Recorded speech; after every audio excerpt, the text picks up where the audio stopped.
Nigeria, by extension Africa, battles a growing youthful population, and with little or no meaningful engagement, leaves a ticking time bomb on our hands. We are a blessed continent with great wealth, both in people and material. Our focus on ways remains driving conversations that affects us all. Topics in the news, social concerns, politics, leadership, governance, empowerment, resource management, conflict management, finance, SME sustainability, technological innovation, food security, health, education, brain drain, our well-being, citizenship, and much more. Our goal is to continuously drive these conversations, keep them burning at the table to effect a positive change, both for our nation and continent. Ways, what are you saying, has a secret ingredient that completes the conversation every single episode, and that ingredient is you. Our past conversations shaped our yesterday. To shape our tomorrow, we must keep talking. So, I want to hear you. Be a part of our live conversations Mondays through Fridays. And let's all have our say. All right. Yesterday we had a very intense conversation around why people stay in toxic relationships, right? And we thought it was important that we have a part 2 of the conversation, but this time looking at it from the angle of legalities, right? So when you have identified that you are in a toxic relationship, what happens? How do you go about it? It's established that both parties don't have the capacity to handle the situation. Then it might be important to consider a legal approach, to that marriage or that relationship. And in considering a legal approach, you have to do it carefully. You have to plan. You have to, of course, seek guidance. And there has to be a very good dose of emotional support in all that process. It's another beautiful episode on What Are You Saying, Ways. And my name is Osayua Mesale. And of course, tonight, we're continuing the conversation as I'd mentioned earlier. Now remember, Ways is all about you. You are the why in Ways, right? Without you, there is no way. So it's important that you always put your voice to the conversation, join in on the talk, engage us, and let us also hear what you have to say. It's very important. You can also go on our YouTube channel, hit that subscribe button, like, share, and invite your families and friends to watch and follow. Let them follow it right now. A lot of people sent me private messages as a result of yesterday's show. So if you have someone that is going through a toxic relationship or a toxic marriage, I would advise that you send that link to that person now so the person can watch. As always, right? If we want to continue this conversation, it's important for us to ponder on this quote. It says, "Rebuilding yourself after a toxic relationship is an act of courage. Embrace the opportunity for growth." And that's the quote by Noah Thompson. You have to rebuild yourself after a toxic relationship. When you're rebuilding yourself in an act of, is an act of courage, right? And you must embrace that opportunity because it's always an opportunity for growth. All right, we'll delve into this conversation much later because I have an amazing guest with me. For those that know Ways from 5 years ago, yes, Olamide Onifade, our lady lawyer, she's going to be joining me much later to have this conversation on legalities, right? But first, I'll run off on a break. When I come back from that break, I want to let you in on what I found as my news interest for the day.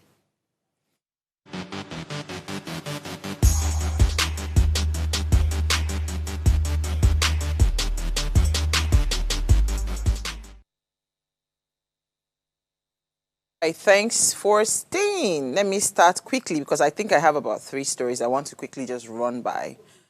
First is the Chairman House of Representatives Committee on University Education, Mr. Abubakar Fulata, says there is no iota of truth to the claim that his committee demanded a bribe of 50 million naira from each vice-chancellor of the federal government-owned university as a precondition for the passage of their 2025 budget. So Premium Times had alleged that the committee was compelling vice chancellors of about 60 federal universities to pay at least 8 million naira each, totaling the sum of 480 million before approving their 2025 budgetary allocation. Fulata, representing Birningwari, yeah, that's a federal constituency of Jigawa State, Birningwa Guri, Kiri, I think that's it, in an interview described the report as not only a deliberate attempt to mislead Nigerians, but also designed to undermine the effort of the committee to reposition the tertiary institution education system in the country. You see this matter, eh? I don't know what to say, but I'll just leave it at that. Honestly speaking, I've heard of allegations like this where you hear members of the House, being funny, not wanting to do what they're supposed to do, all because some level of exchange or greasing of palm has not happened. So I'm not surprised to hear the story. And in all honesty, I don't know. I'll just leave it to you, the viewer, right? Let me hear your thoughts on it. Do you agree? Do you believe Premium Times or do you believe the lawmakers? I think I kind of know where you're going to, what your answer would be. All right, so I'll move on to my next story. PDP is knocking Aiyedatiwa, that's the governor of Ondo State, as, of course, the lawmakers get 200 million for phone calls in his budget. So the PDP in Ondo State, they criticize Lucky Aiyedatiwa over the recent signed 2025 state budget, labeling it as a budget of looting due to what is described as wasteful and dubious allocations. Now, the governor, Aiyedatiwa, had signed 698 billion naira budget into law a week after its passage by the State House of Assembly. The budget allocates 265.4 billion for recurrent expenditure and 433.62 billion for capital expenditure. However, the PDP had questioned the transparency of the spending plan, signing out allocations it considered frivolous. So in that allocation was the 200 million naira for phone calls. So this is why, when somebody is alleging that somebody is sending certain kind of bribe, you want to kind of tilt to those kind of stories, because of things like that. I am kind of rushing because I really want us to get into the conversation for today. But I'll stay a little bit on this last story I would like to take. So, according to Pulse NG 247, there was a report that came out that said that the Joint Action on Democracy, JAD, had raised concerns over an alleged plot to destabilize Nigeria's democracy, accusing key opposition figures of attempting to oust President Bola Ahmed Tinubu through unconstitutional means.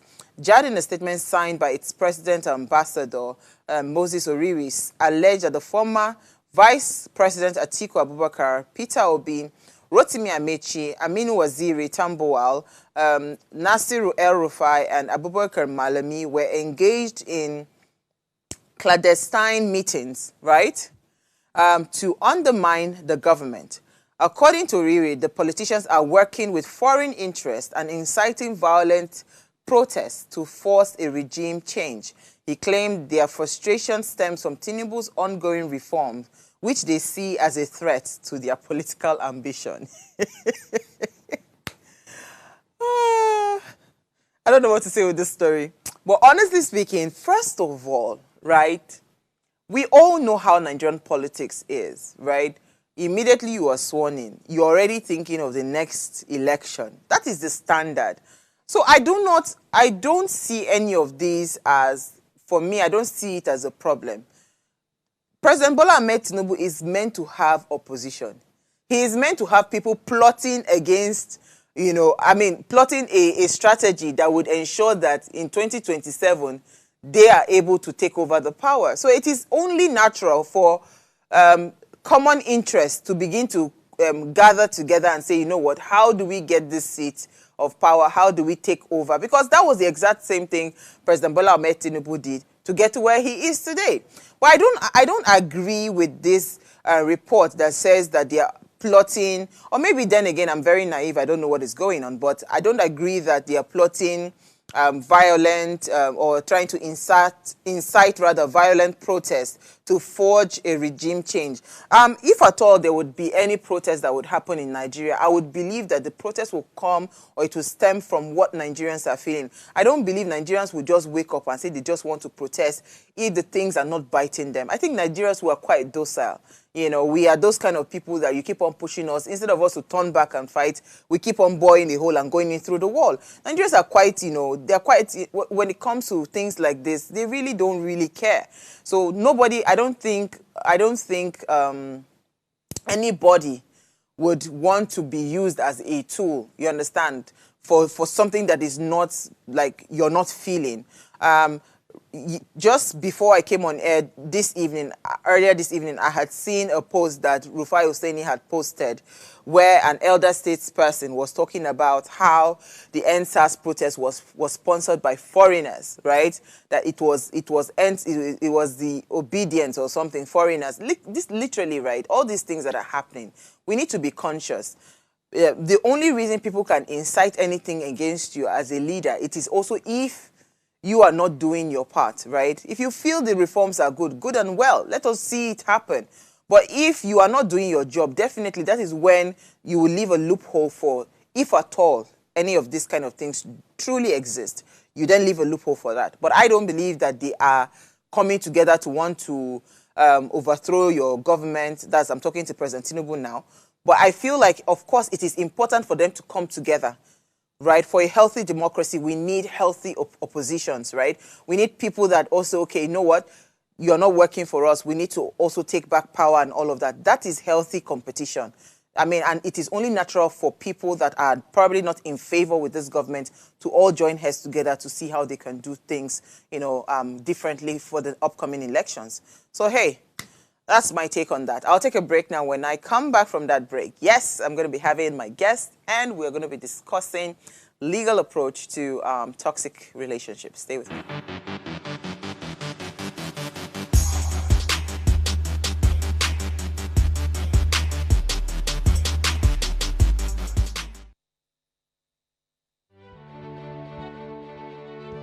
Nigeria, by extension Africa, battles a growing youthful population, and with little or no meaningful engagement, leaves a ticking time bomb on our hands.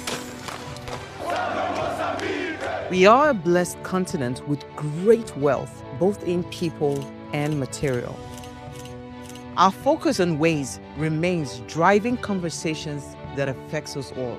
Topics in the news, social concerns, politics, leadership, governance, empowerment, resource management, conflict management, finance, SME sustainability, technological innovation, food security, health, education, brain drain, our well-being, citizenship, and much more. Our goal is to continuously drive these conversations, keep them burning at the table to effect a positive change, both for our nation and continent. Ways, what are you saying, has a secret ingredient that completes the conversation every single episode, and that ingredient is you. Our past conversations shaped our yesterday. To shape our tomorrow, we must keep talking. So, I want to hear you. Be a part of our live conversations Mondays through Fridays. And let's all have our say. It's a season of love. In partnership with Yasin, Heartlines will be giving away 4 luxurious, beautiful gifts to 4 lucky women. So stay tuned to the show to find out how you can win these incredible, luxurious gifts. And yes, gentlemen, you can participate to win on behalf of your better half, because truly, love is in the air. So catch me live Mondays through Fridays at 10 p.m. on Heartlines.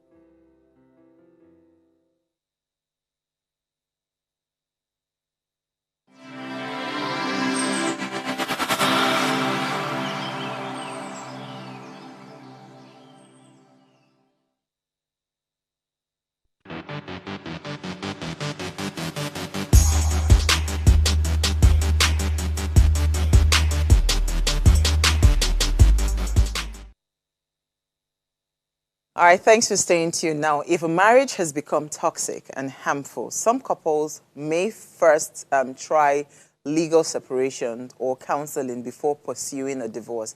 However, it is important for a lawyer to advise both parties on the implications of separation or divorce, especially regarding finances, custody, and property, right? So Olamide Onifade, she's a family lawyer and she's a real estate lawyer as well. And she's a friend of the house. Lami has been, if you know Ways from the early days, 5 years ago, you know, she's been an anchor on Ways, and of course she's moved on to do great things. But she's here and she's joining me because I don't know who else to have this conversation with. Lami, thank you so much for joining me this evening. Anyway, immediately you said, I said anything for you.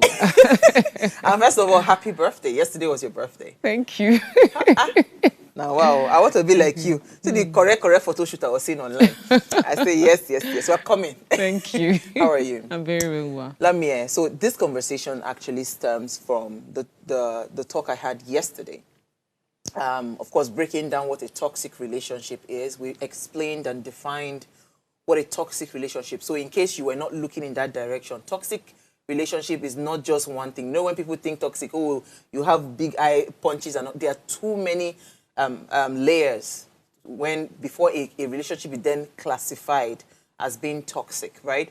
Then we talked about that, you know, like explaining what a toxic relationship is, and we then broke down why people stay in toxic relationship.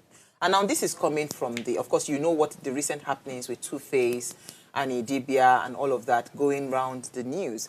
And, you know, first of all, what's your take on toxic relationship? And I would like to hear your thoughts, you know, on someone like the Two-Face and the Annie Dibia. What do you think is happening? Because some have even argued, are you sure it's not just a publicity stunt? Because this is always what they do all the time. People never believe that these things sometimes are real. At some point, because they are celebrities, they think this is just part of the show.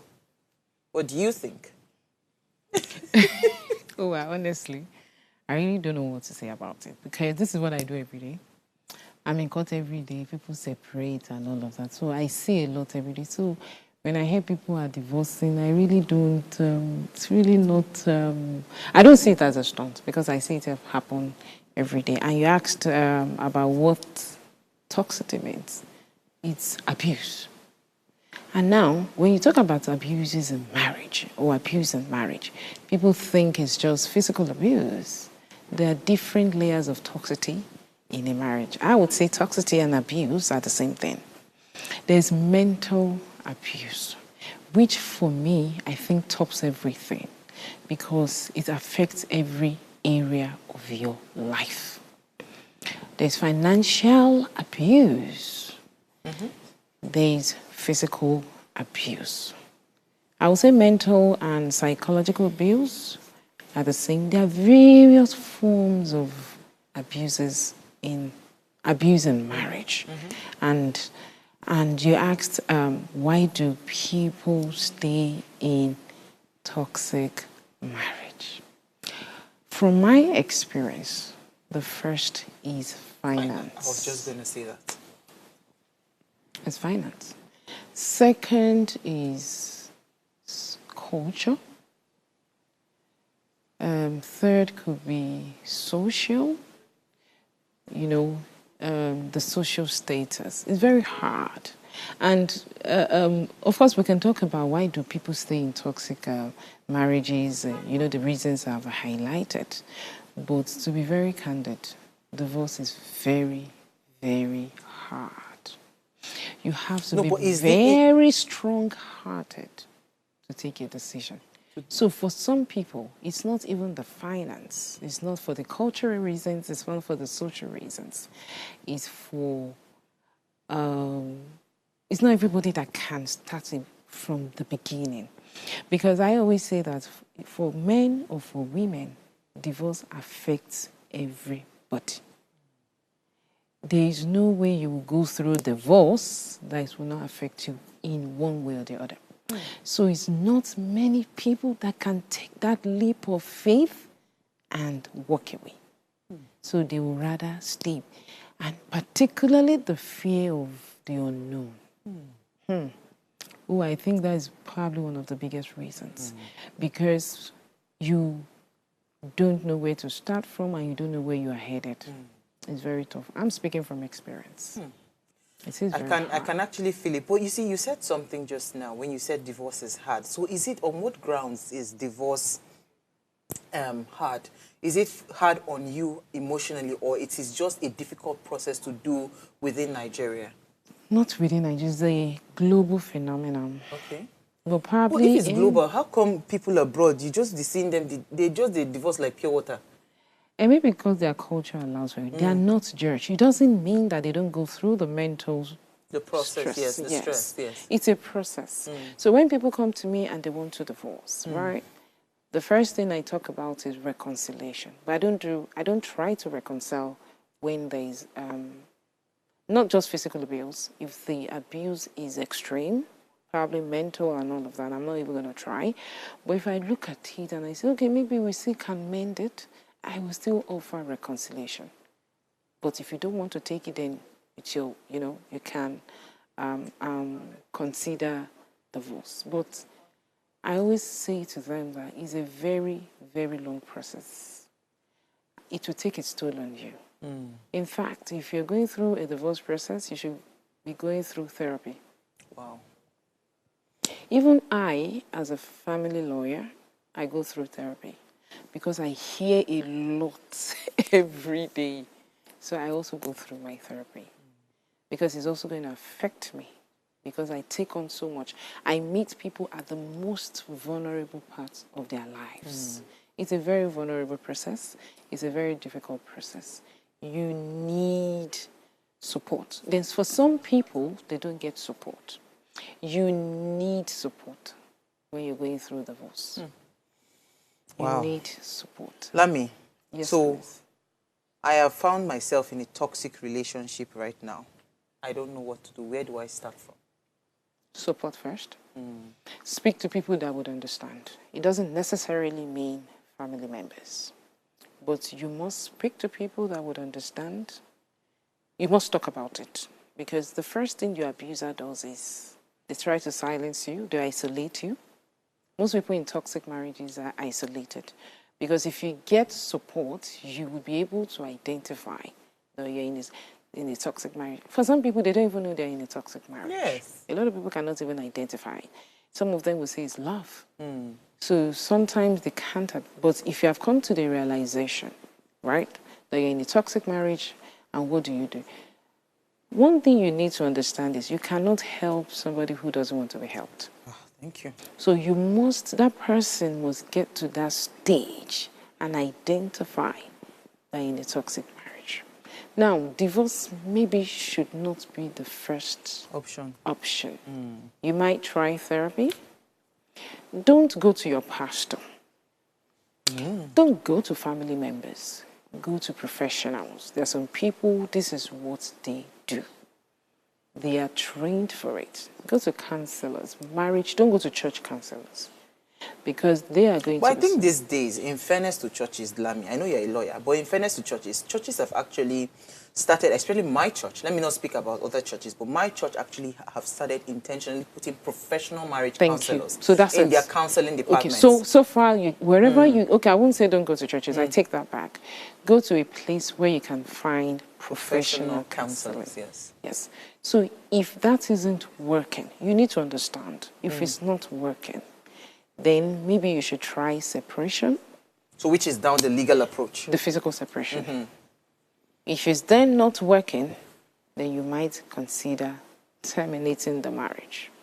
Now, I would say terminate the marriage by going, if you're married under, because there are different kinds of marriage. It's not everybody that did the statutory marriage. So whichever marriage has its own form style of separation or dissolution. Termination, Yes, but I would say dissolve the marriage. Don't be too long in the separation stage. When you say too long, what is too long? Because I hear that in Nigeria, for you to be able to start the process of a divorce, you should have been separated at least 2 years. No. Oh, really? Okay, no. Now, if you married under the Act, which makes your marriage a statutory marriage, which people refer to as court marriage. That's not a court marriage. There's nothing like court marriage. It's a statutory marriage or a marriage under the Act. And people say legal marriage. It's not a legal marriage.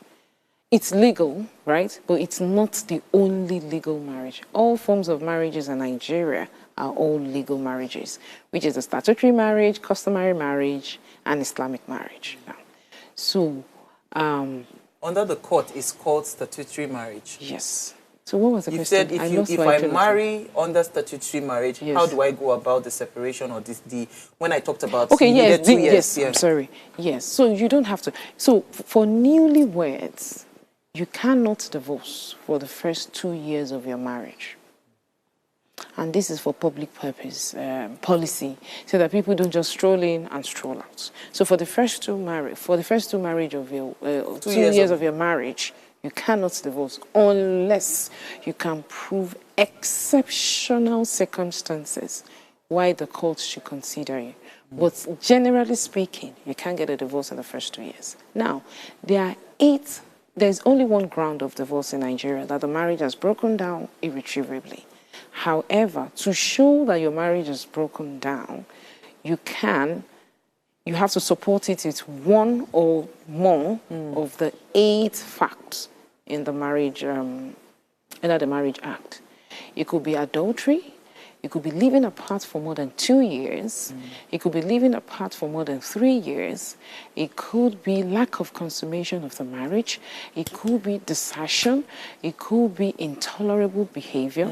It could be that one of the parties disappeared and there's reasonable belief to show that the person has died, which is 7 years of continuous disappearance.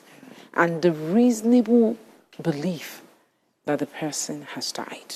So those are grounds for divorce. So 3 years living apart is just one of it. 2 years living apart. But for the 2 years living apart, the other party has to consent to the divorce. But if the other party doesn't consent, you can get 3 years living apart. So for the 3 years living apart, you don't need to prove anything, right? You just need to show the court that you have lived apart for 3 years and you get a divorce. So people under the mistaken fact that you have to live apart for 3 years before you can get a divorce. No, it's just one of the grounds. But for me, it's the fastest because you don't have to prove anything. But for all other facts, you have to prove adultery, you have to prove intolerable behavior, and all of that. So for the toxic behavior and all of that, if you cannot wait for too long, you can go under the intolerable behavior fact. Now, I would say that if your marriage is very toxic, don't stay in the separation stage for too long, because there's post-divorce or post-separation abuse. Tell me about it. Where the other partner would continue to abuse you in that separation stage. And what they use particularly is finance and the children. So it's better you go to court and ensure that there is, the instrument of the legal instrument to ensure that you're both separated. Of course, the court will decide on the custody of the children and the parenting plan. So with that, it would guide your relationship. It will regulate your relationship. But if you're just physically separated and you're in that stage for a long time, a very toxic partner will continue to control you.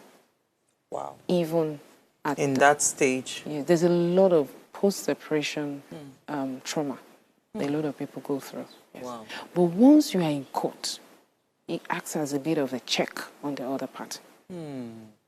So it's advised that the legal approach would be that once you already have identified that this thing, it's I not can't working. take it anymore, just go to the court. So even if you are separating, the court is aware that you're in the process of separation, right? Yes, so there's a kind of check, yes, on the other party. Wow. Hey, well, see why we brought Lami here, because you see the matter.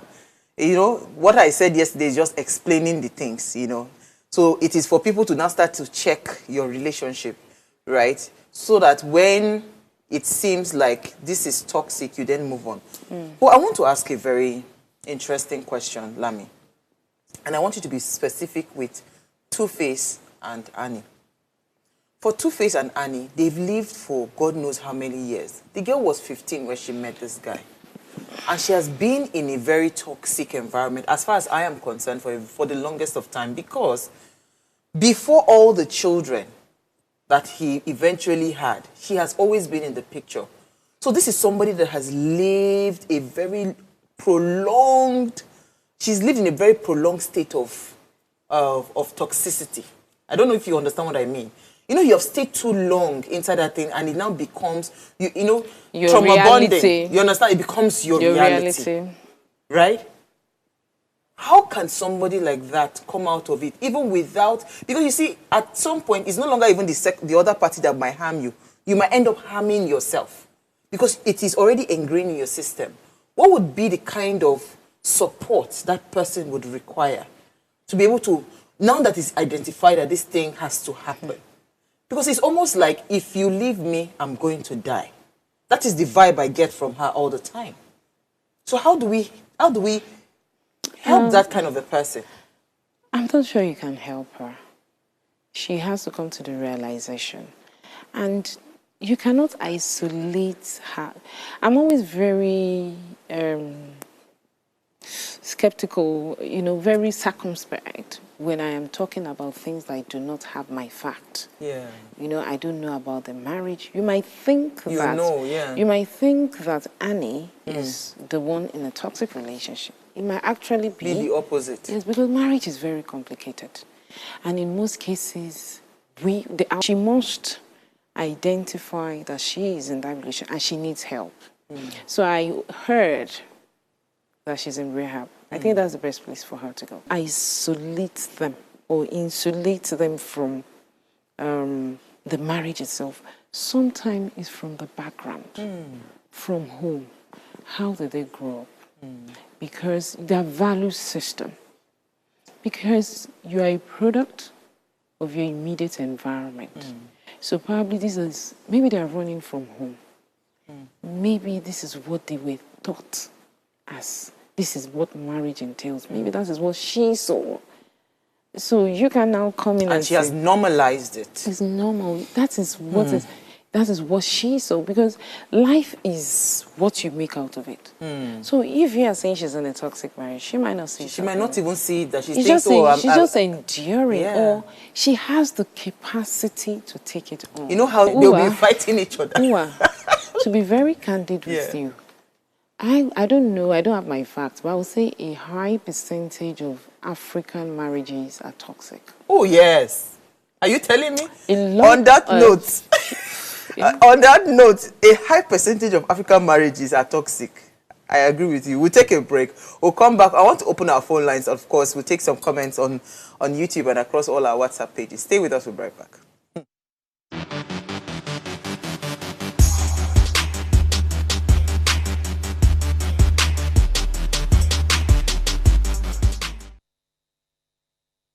Life is made up of moments, some that fill us with joy, others that test our strength.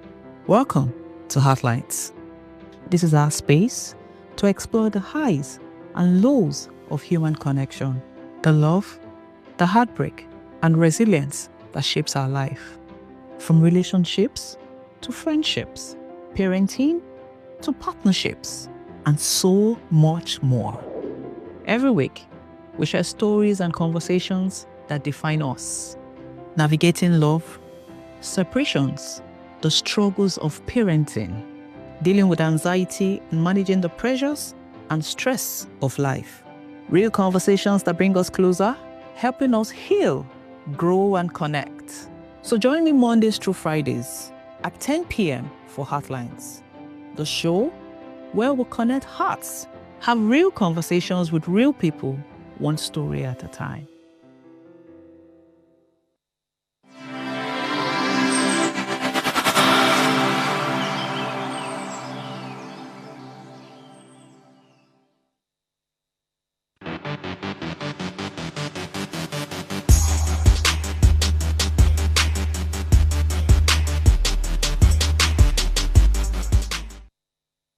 All right, thanks for staying with us. Now, Olamide Onifade, our lady lawyer, family lawyer, real estate lawyer, she's still our guest for the evening. And of course, we're having a very insightful conversation on legal approach to toxic marriages. Now, please, let's hear what you have to say. Remember, you can join this conversation. Send us an SMS or WhatsApp to 081-803-8663. Our phone lines are also now open. The numbers to call 07025007749 or 07014242420.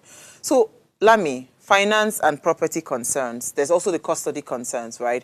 You know, because again, some of the issues that make people stay is that I have worked so hard to build an empire with this man. Do you understand? And all of a sudden, what would happen to the assets and everything we've built? Because sometimes the woman's name might not even be in any of those documents, right? But I know that I've heard that there are some cases where the court would say, over the years, based on XYZ, she is still entitled to some things, right? Because some people just feel like if I leave, I have lost everything. So I would rather just stay and continue to endure. So let's look at financial and issues around custody, issues around properties and all of that. How does that play out when somebody says, okay, it's time and I'm done, I need to leave? Okay, so for me, when I always advise, when you're in a marriage, in as much as nobody starts out with the intention to divorce, but you must always have it at the back of your mind. Just be proactive, right? Because as we speak, the Nigerian law is not too advanced in that area. I would say advanced. I wouldn't say cultural. So if you're in a marriage, let's be proactive, right? But of course, the court does offer a high level of protection. However, it depends on the kind of marriage that you contract. Under the Islamic law, I'm not sure what the provisions are during divorce. I'm not a pro in that area. But I know for customary marriages, as a woman, you're not entitled to anything. So it's the laws, the ordinary laws, the property laws will apply, which is who owns what. So it's not about marital property and everything. It's about who owns what. On the face of it, who owns it. However, if you're married under the statute, a statutory marriage, then you have a high level of protection. Because for every divorce process, there's provision for maintenance, spousal maintenance. I was going to ask about spousal allowance and support. Spousal maintenance and property settlement. However, the starting point under the Nigerian jurisprudence in marital property is who owns what. So when you said customary, sorry, darling, you said customary. So customary are traditional marriages, right? Yes. So under those traditional marriages, you are not entitled to anything. So that's why a lot of people traditional marriage, they don't, it's not, not, you are even a part of the man's property as a woman. Anyway. Under native law and custom. So the statutory marriage. See where problem they come from. So statutory marriage offers a high level of protection because you can now come under the property settlement to advocate for your rights. Now, the starting point is who owns what. Now, if you now want to prove that you have a stake in the family property, you have to prove it. It's not served a la carte. It's not given on the asking. So you have to prove contribution, financial contribution, financial and direct contribution, and also substantial contribution. Now, tell me, is that not very difficult to prove? So take, for instance, you build a property. Your husband says, Uwa, take over paying the school fees of the children for so time so that I can concentrate, building of the family home. So we now want to divorce after 20 years of marriage. And the court is telling me that where is my direct contribution to that property, which is, and it has to be financial. So they have to say, where is the proof that you gave him a substantial amount of money towards that project? How do I prove it? Don't forget, the agreement was that you pay school fees while I face the project. So my contribution is indirect, and it is not financial. So it's very difficult to prove. However, in recent times, the court is changing its position. And they are now seeing that contribution don't necessarily have to be financial and direct. Because in most cases, women are mostly affected. Because women are the primary caregivers in the home to children and homemakers. So sometimes we have to give a lot of sacrifices that you make. You have to give up your job, give up everything to just... So that is a huge contribution and should never be diminished. So what I tell people is, ask for it. You are entitled to it. And in recent times, courts are taking the approach that it doesn't have to be financial and it doesn't have to be direct.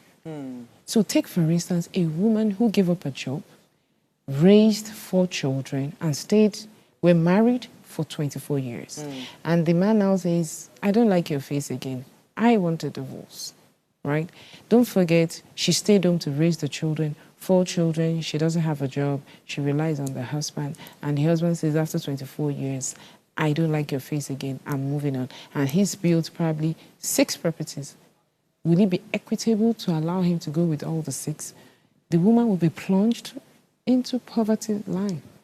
So the courts are now seeing it, that it doesn't have to be financial. So there's a high level of protection now. For women. For women.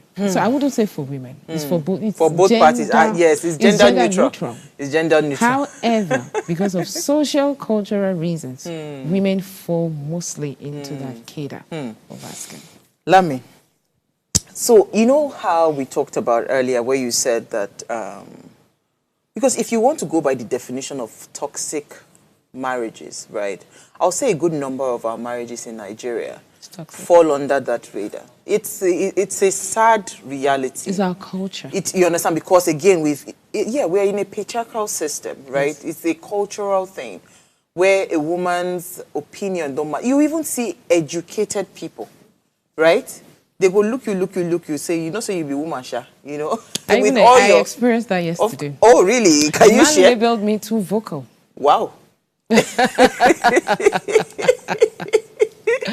I say, yes, I am too vocal, and I own it, because women are, you know, it was a gathering of men and all of, and I was talking at the top of my voice. I was like, you're too vocal.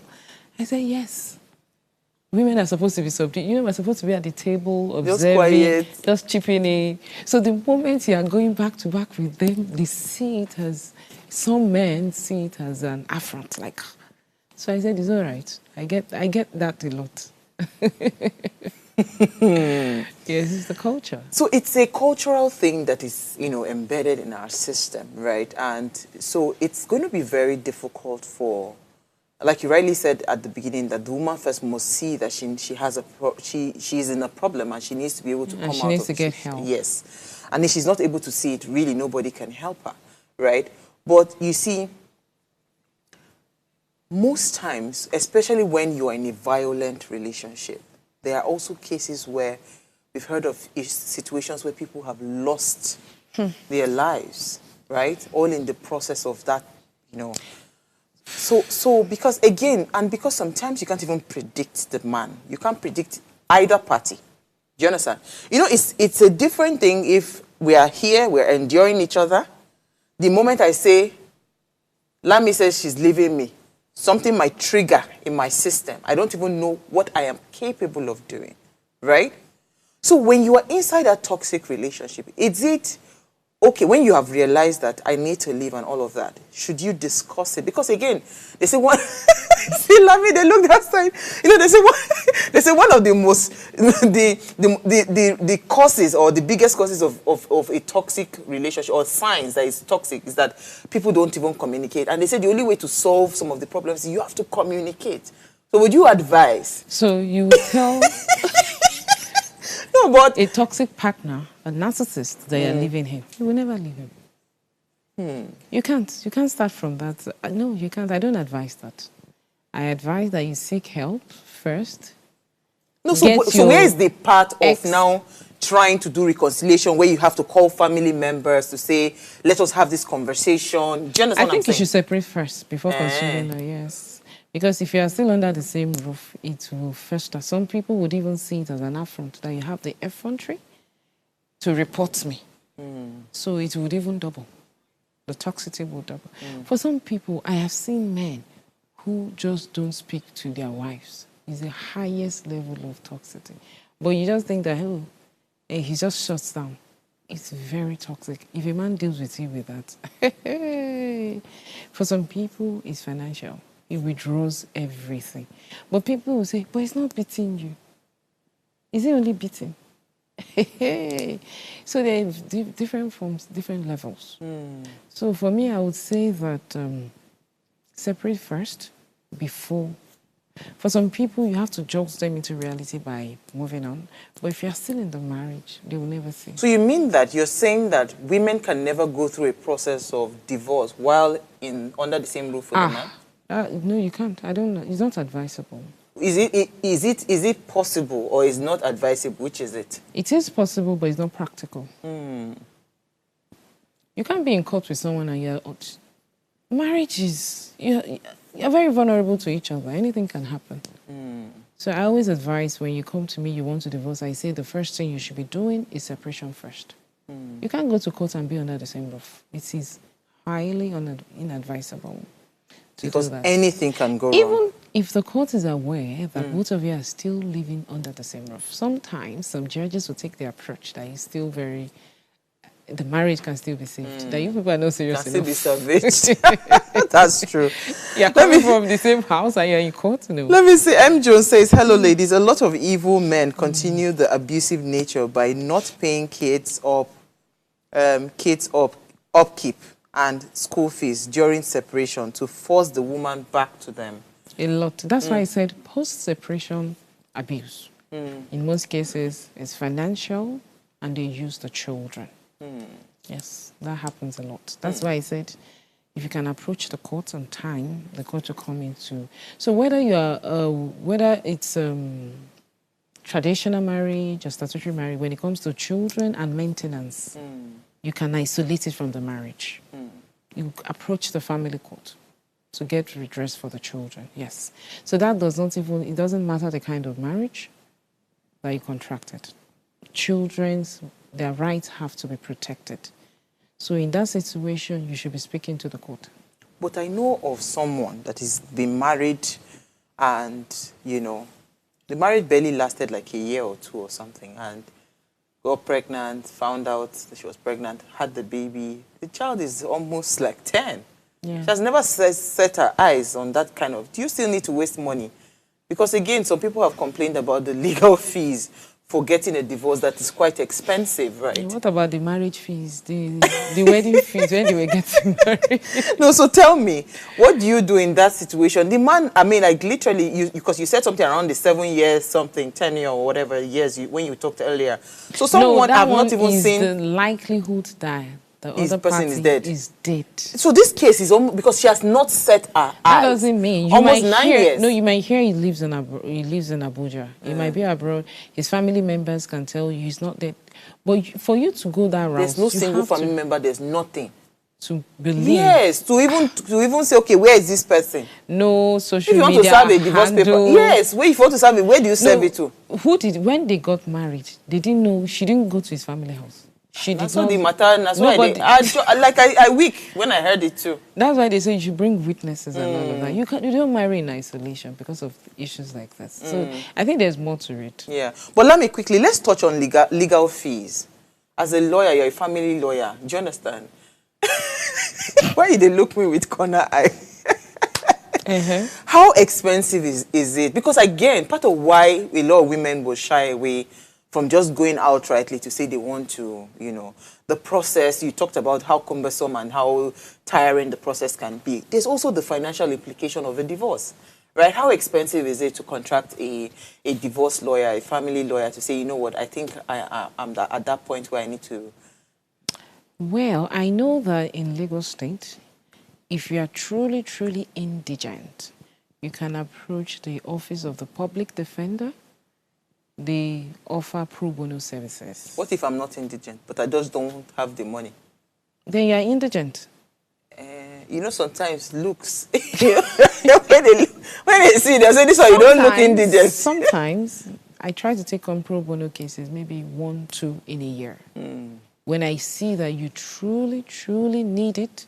So quite a number of lawyers offer pro bono services. But I wouldn't say that you should just, when they're asking, you know, we have to pay our bills. But I don't think there is something over the top that is,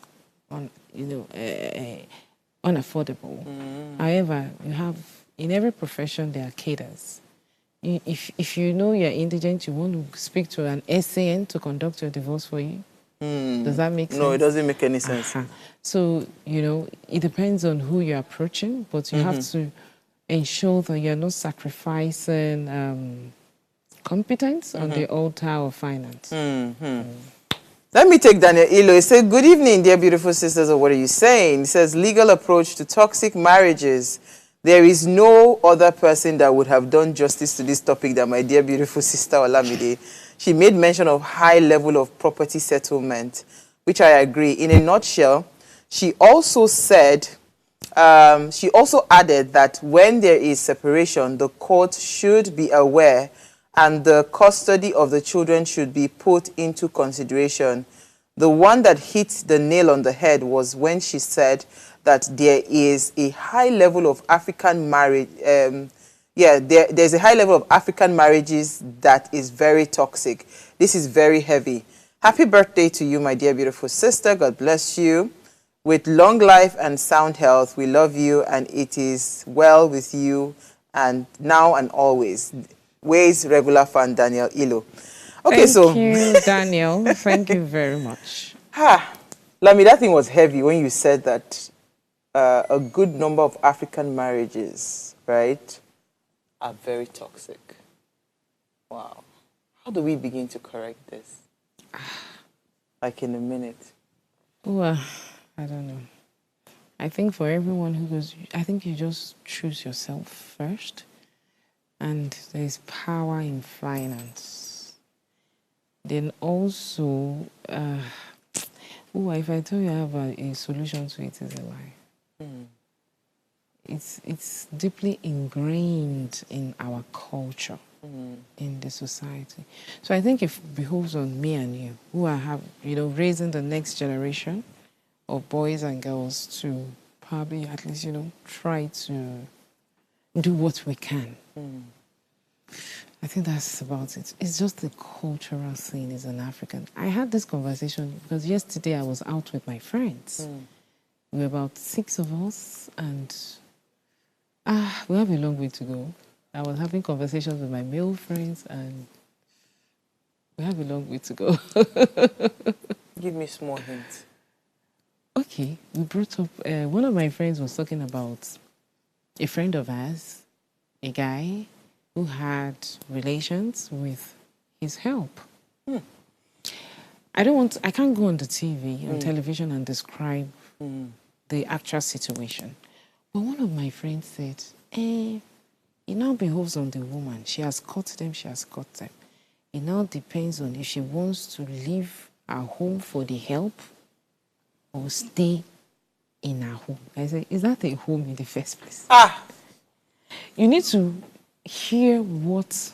Like normalizing terrible things. He completely left out the perpetrator of this evil and heaps the blame now on this. So the woman has to take the fall for the behavior of the another person. She is supposed to be the victim, but the man now is the victim.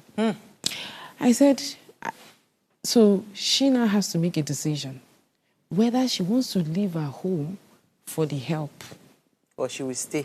Or she will stay and keep her home. It is well. That's a very sad story. On that note, our quote for the day, if you missed it, it says, Rebuilding yourself after a toxic relationship is an act of courage.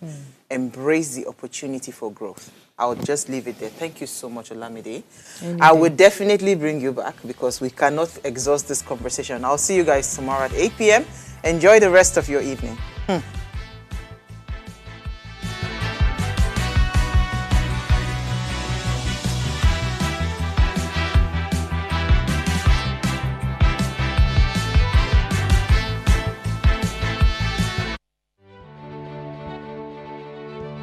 Nigeria, by extension Africa, battles a growing youthful population and with little or no meaningful engagement leaves a ticking time bomb on our hands. We are a blessed continent with great wealth, both in people and material. Our focus on ways remains driving conversations that affects us all. Topics in the news, social concerns, politics, leadership, governance, empowerment, resource management, conflict management, finance, SME sustainability, technological innovation, food security, health, education, brain drain, our well-being, citizenship, and much more. Our goal is to continuously drive these conversations, keep them burning at the table to effect a positive change both for our nation and continent. Ways, what are you saying, has a secret ingredient that completes the conversation every single episode, and that ingredient is you. Our past conversations shaped our yesterday. To shape our tomorrow, we must keep talking. So, I want to hear you. Be a part of our live conversations Mondays through Fridays. And let's all have our say.